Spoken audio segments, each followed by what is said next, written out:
Assalamualaikum warahmatullahi wabarakatuh. Selamat pagi dan salam sejahtera buat kita semua. Terima kasih banyak atas kesempatan yang diberikan kepada Komite Pencegahan Pengendalian Infeksi Rumah Sakit Permata Cibubur. Kali ini kami akan mereview dan memberikan kembali materi terkait dengan hand hygiene atau kebersihan tangan. You want to go to the lost city of Atlantic City? More than anything. Esto un party por debajo del agua. Baby, busca tu paraguas. Estamos bailando como peces en el agua. Ey, como peces en el agua. Agua. No existe la noche ni el día. Aquí la fiesta mantiene encendida. Siempre hay que pasarme guiña. Ey, dulce como piña. Esto un party.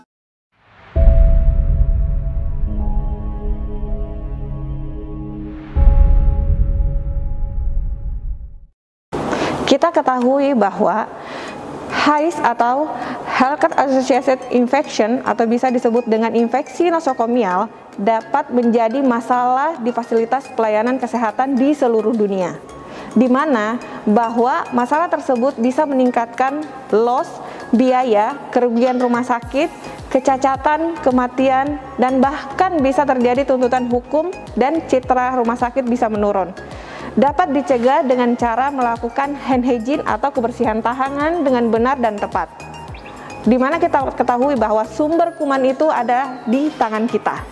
Kebersihan tangan pada dasarnya adalah hal utama dalam PPI, pilar dalam PPI, komponen sentral dari pasien safety, sederhana dan efektif untuk mencegah HAIS.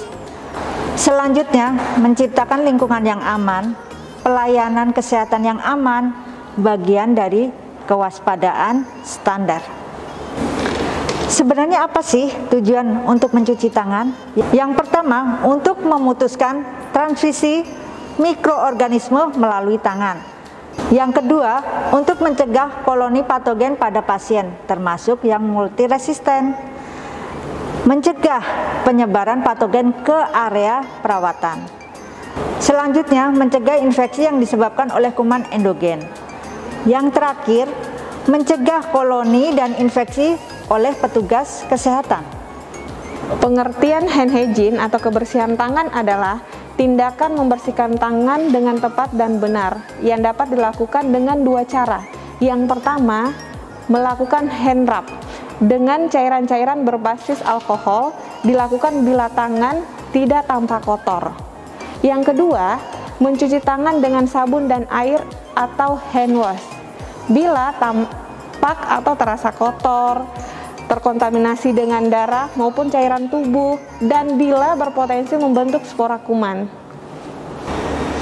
Berikut ini dalam pengeringan cuci tangan. Yang pertama, keringkan tangan setelah mencuci tangan. Yang kedua, keringkan tangan dengan tisu. Yang ketiga, jika tidak ada tisu, maka digunakan handuk tangan sekali pakai. Tisu harus tetap dalam kondisi bersih dan tidak terkontaminasi. Adapun 5 momen kebersihan tangan, yang pertama adalah sebelum kontak dengan pasien. Yang kedua, sebelum melakukan tindakan aseptik. Yang ketiga, setelah kontak dengan cairan tubuh pasien. Sedangkan yang keempat, setelah kontak dengan pasien. Yang terakhir atau yang kelima adalah setelah meninggalkan lingkungan atau area pasien. Mengapa hand hygiene atau kebersihan tangan perlu dilakukan? Karena dari tangan petugas kesehatan seringkali menjadi media transmisi kuman patogen dari pasien ke pasien. Terus, kebersihan tangan yang baik terbukti dapat menurunkan insiden infeksi rumah sakit atau bisa dikatakan HAIS atau Hospital Acquired Infection. Nah, siapa saja yang wajib untuk melakukan cuci tangan? Yang pertama, setiap orang yang kontak dengan pasien, misalkan dokter, perawat, petugas kesehatan lainnya seperti fisioterapi, laboratorium.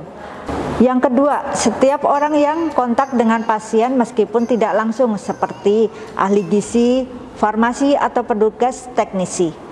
Ketiga, setiap personil yang berkontribusi dalam prosedur yang dilakukan terhadap pasien. Kemudian, setiap orang yang bekerja di rumah sakit. Hal penting dalam melakukan hand hygiene atau kebersihan tangan, jaga kuku selalu pendek dan bersih.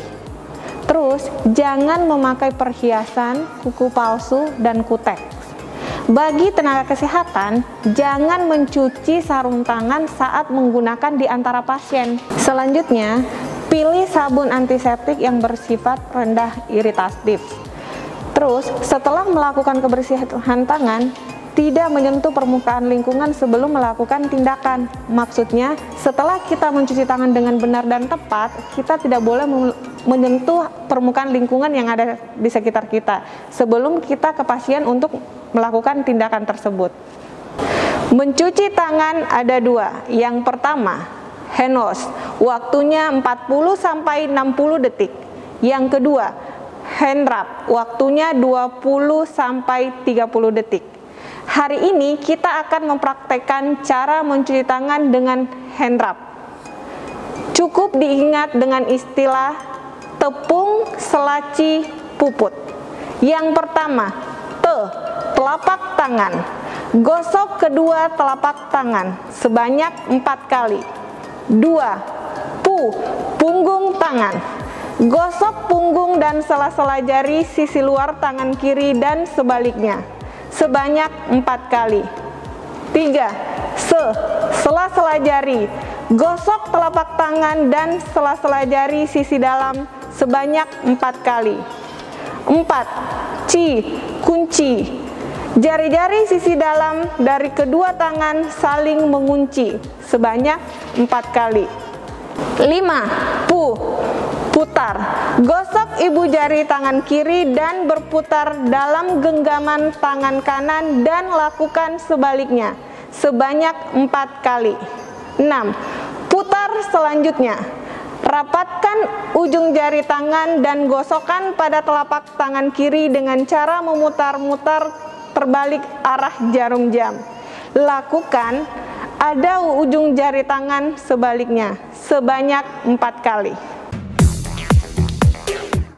Sebagai kesimpulan dalam mereview pembelajaran hari ini terkait dengan hand hygiene atau kebersihan tangan, yang pertama adalah hand hygiene merupakan suatu prosedur yang penting dalam mencegah HIV. Wajib dilakukan oleh setiap petugas di rumah sakit, terutama di Rumah Sakit Permata Cibubur. Yang kedua, hand hygiene dapat dilakukan dengan 2 cara. Yang pertama, hand wash dan hand rub. Di mana kita ketahui bahwa hand wash boleh dilakukan jika tangan tanpa kotor, sedangkan hand rub bisa dilakukan jika tangan tidak terlalu tampak kotor. Yang ketiga, untuk meningkatkan kepatuhan hand hygiene diperlukan fasilitas, edukasi, serta pemantauan secara terus-menerus dan berkesinambungan. Serta hasil dari pemantauan itu akan difeedbackkan kembali ke unit kerja masing-masing. Demikianlah pemaparan dari kami, Komite PPI Rumah Sakit Permata Cibubur, tentang hand hygiene atau kebersihan tangan. Semoga bermanfaat untuk kita semuanya. Assalamualaikum warahmatullahi wabarakatuh.